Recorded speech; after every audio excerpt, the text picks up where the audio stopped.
Viewer from light of Asia Nepal, आप सभी लोगों का तहे दिल से स्वागत करता हूं आज के एक और नए वीडियो में। दोस्तों अभी अभी मैं जॉब से घर आया और थोड़ा रेस्ट कर रहा था, तो यूट्यूब स्क्रॉल कर लिया, थोड़ा फ्री बैठा हुआ था तो मैंने वहां पर यूट्यूब पर देखा प्रशांत सर जी का एक नया वीडियो आ गया है। लेकिन भाई मैंने जब वीडियो का टाइटल पढ़ा ना तो सच में बता रहा हूँ मैं चौंक गया यार, क्योंकि मैंने प्रशांत सर जी को इस तरह के वीडियो बनाते हुए काफ़ी देखे हैं। जैसे कि नेपाल और इंडिया का बॉर्डर डिस्ट्रीब्यूट के ऊपर वीडियो हो गया, जैसे कि इंडिया चाइना के बॉर्डर के ऊपर डिस्ट्रीब्यूट का वीडियो हो गया, ऐसे इंटरनेशनल बॉर्डर के डिस्ट्रीब्यूट के ऊपर काफ़ी सारे वीडियो प्रशांत सर जी ने बनाए हुए हैं। लेकिन आज का वीडियो का टॉपिक है India border distribute are warring, देश को एक होना होगा। तो दोस्तों आप टाइटल से ही समझ पाओगे इंडिया के अंदर ही बॉर्डर डिस्ट्रीब्यूट है। आप सोच रहे होंगे अरे यार इंडिया के अंदर कैसा बॉर्डर डिस्ट्रीब्यूट, तो आपको मैं बता देना चाहता हूँ। जैसे कि इंडिया का एक स्टेट बिहार हो गया और दूसरा स्टेट यूपी हो गया, तो ये दोनों स्टेट का जो बॉर्डर है उनमें ही तनाव हो रहा है। दोनों के जो होते हैं ना, दोनों के इधर के आदमी उधर के आदमी को हेट कर रहे हैं और यूपी के आदमी बिहार के आदमी को हेट कर रहे हैं। तो आप सोच सकते हो ये इंडिया के लिए कितना खतरनाक बात है यार। तो वीडियो में क्या है टोटली वो तो मुझे पता नहीं है, लेकिन हाँ इस टाइटल से हम कुछ इस तरह का अंदाजा लगा सकते हैं और मैं गलत भी हो सकता हूं। मैं ये जस्ट प्रिडिक्शन कर रहा हूं, बाकी वीडियो देखने के बाद ही पता चलेगा। तो दोस्तों चलिए बिना टाइम गवाए वीडियो देख लेते हैं। उससे पहले अभी तक आपने हमारे इस वीडियो को लाइक नहीं किया होगा तो जरूर से लाइक बटन को दबा देना। अगर आप में से कोई भी बंदे नए हो तो चैनल को सब्सक्राइब करके बेल आइकन को प्रेस जरूर कर देना। तो चलिए दोस्तों without wasting any time let's jump to the video.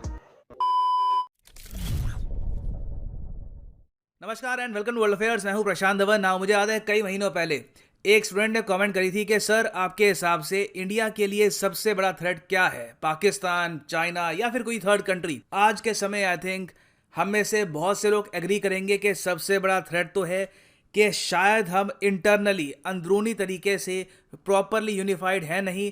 अभी भी स्टेट्स के बीच में बहुत सारे डिस्प्यूट्स हैं और रिसेंटली जो आसाम और मिजोरम में हुआ ये देखकर किसी भी इंडियन का दिल दुखेगा। 6 पुलिसमैन यहाँ पे मारे गए फ्रॉम आसाम, करीब 80 लोग यहाँ पे इंजर हो गए।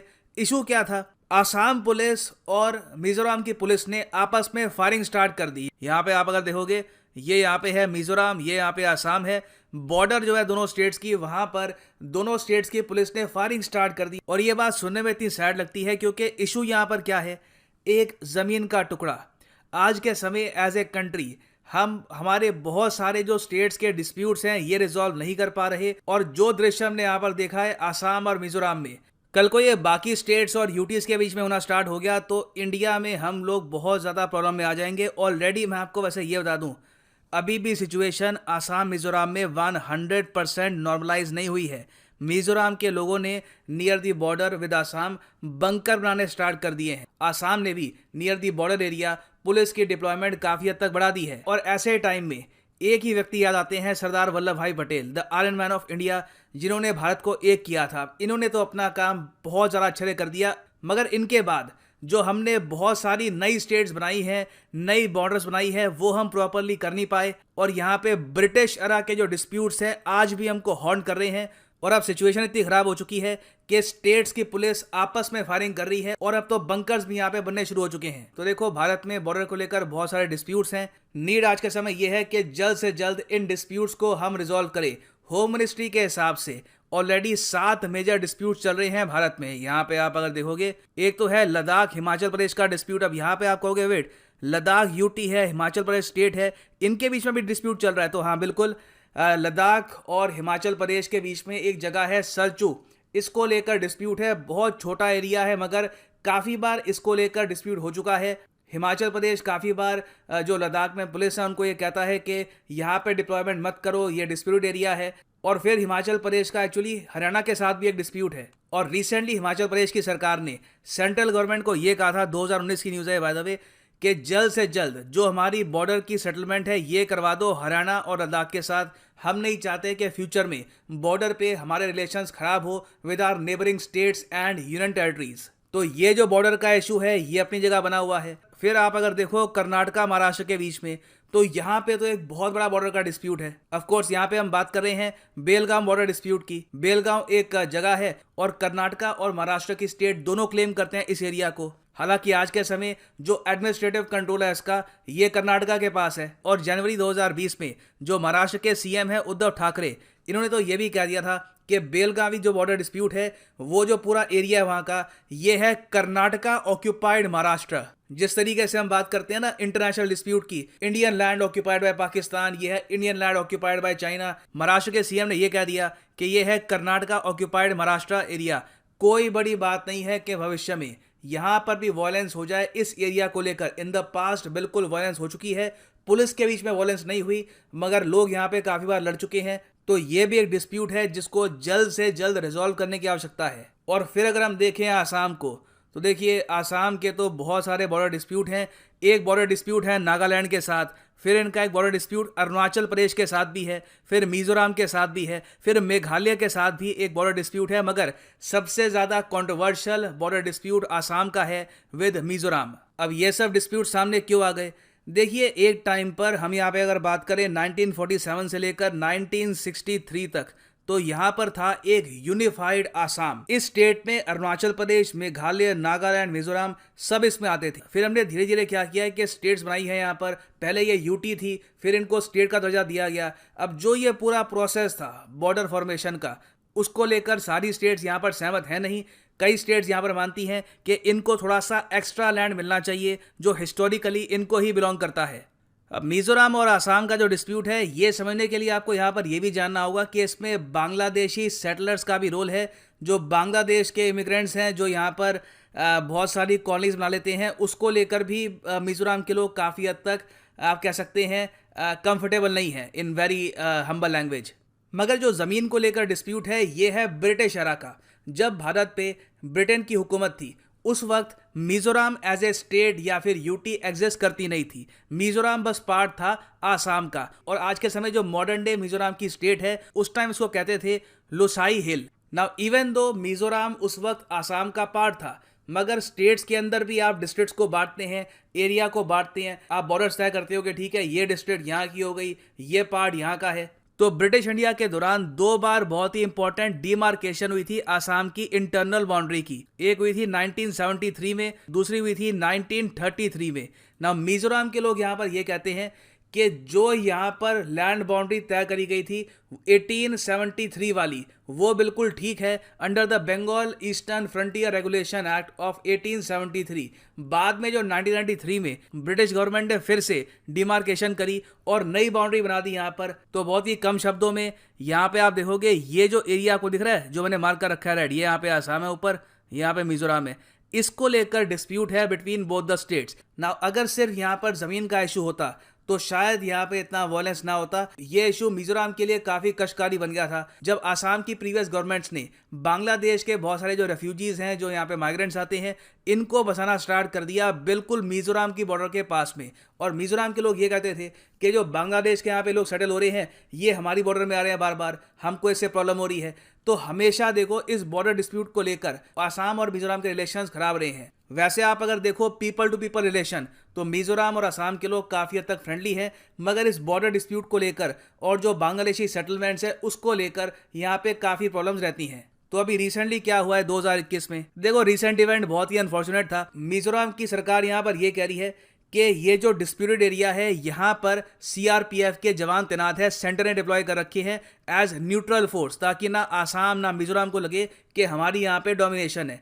अचानक से मिजोरम के हिसाब से आसाम की पुलिस सीधा यहाँ पे जो भी बैरिकेड से, जो भी यहाँ पे रुकावट थी, ये तोड़ के मिजोरम के लैंड में आ गए। इसके रिस्पॉन्स में मिजोरम की पुलिस ने फायरिंग स्टार्ट कर दी। नाउ फायरिंग ऐसी कि यहाँ पे लोग मर गए इतने सारे, ये थोड़ा सा एक्सेप्ट करना मुश्किल है। जो भी है देखिए, वायलेंस नहीं होना चाहिए, लोगों की जान जाती है, दुख लगता है। और आपस में हमारी स्टेट्स जब लड़ रही हो, पुलिस आपस में फायरिंग कर रही हो, ये देख के तो बहुत दुख लगता है।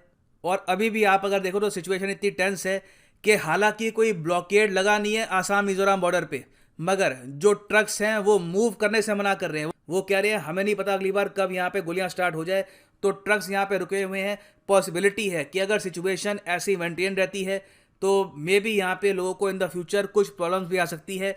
अब यहाँ पे आप पूछोगे अच्छा सर ये रिजॉल्व होगा कैसे इशू, सुप्रीम कोर्ट ही बीच में आएगा। आसाम ने यहाँ पर ये कह दिया है कि हम थक गए हैं, सेंटर कुछ कर नहीं रहा, हम सीधा एक पटिशन डालेंगे सुप्रीम कोर्ट में और सुप्रीम कोर्ट को बोलेंगे कि एटलीस्ट जो स्टेटस को है ये मेंटेन होना चाहिए। यहाँ पर फायरिंग वगैरह ये बहुत ही गलत बात है, इससे पूरे रीजन की जो हार्मनी है, जो पीस है यहाँ पर ये डिस्टर्ब होगा। मगर देखिए supreme court in the past centre को कह चुका है कि एक बाउंड्री कमीशन सेटअप करो इन दोनों स्टेट्स के इशू को लेकर, मगर इस पर कोई एक्शन लिया नहीं गया। ये देखिए एक ट्रेंड है इंडिया में, चाहे गवर्नमेंट किसी की भी हो, कोई भी पीएम हो, कई जो मेजर इश्यूज हैं जो हमको रिजॉल्व करने चाहिए उस पे हम बस बैठे रहते हैं।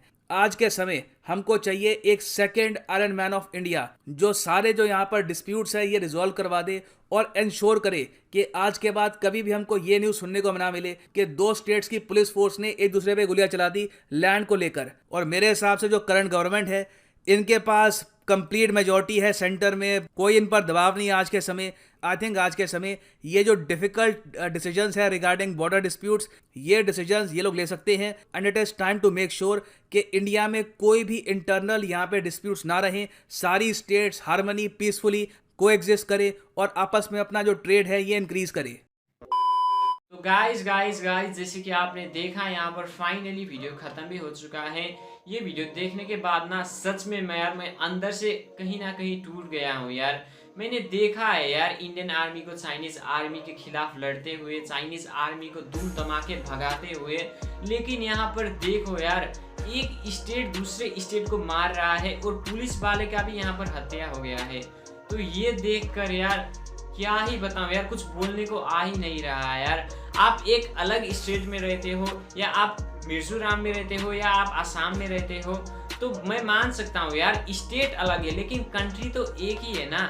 तो ये किस बात की लड़ाई यार, एक स्टेट का पुलिस दूसरे स्टेट को पुलिस को मार रहा है, एक स्टेट का आदमी दूसरे स्टेट का आदमी को हेट कर रहा है। तो इस बात पर ना सेंट्रल गवर्नमेंट को जल्दी से एक्शन लेना चाहिए मुझे जहाँ तक लगता है यार। नहीं तो ये बात अभी यहाँ नहीं सॉल्व हुआ ना तो काफ़ी लंबा जाएगा और इंडिया को इससे फ्यूचर में काफ़ी ज़्यादा नुकसान झेलना पड़ेगा। क्योंकि आप सोच सकते हो ना, एक जहाँ पर स्टार्ट हो जाता है ना, जैसे कि अभी मिजोरम और आसाम के बीच में ये स्टार्ट हुआ है, उसके बाद कहीं और स्टेट में स्टार्ट शुरू हो जाएगा अगर इसको सॉल्व नहीं किया गया।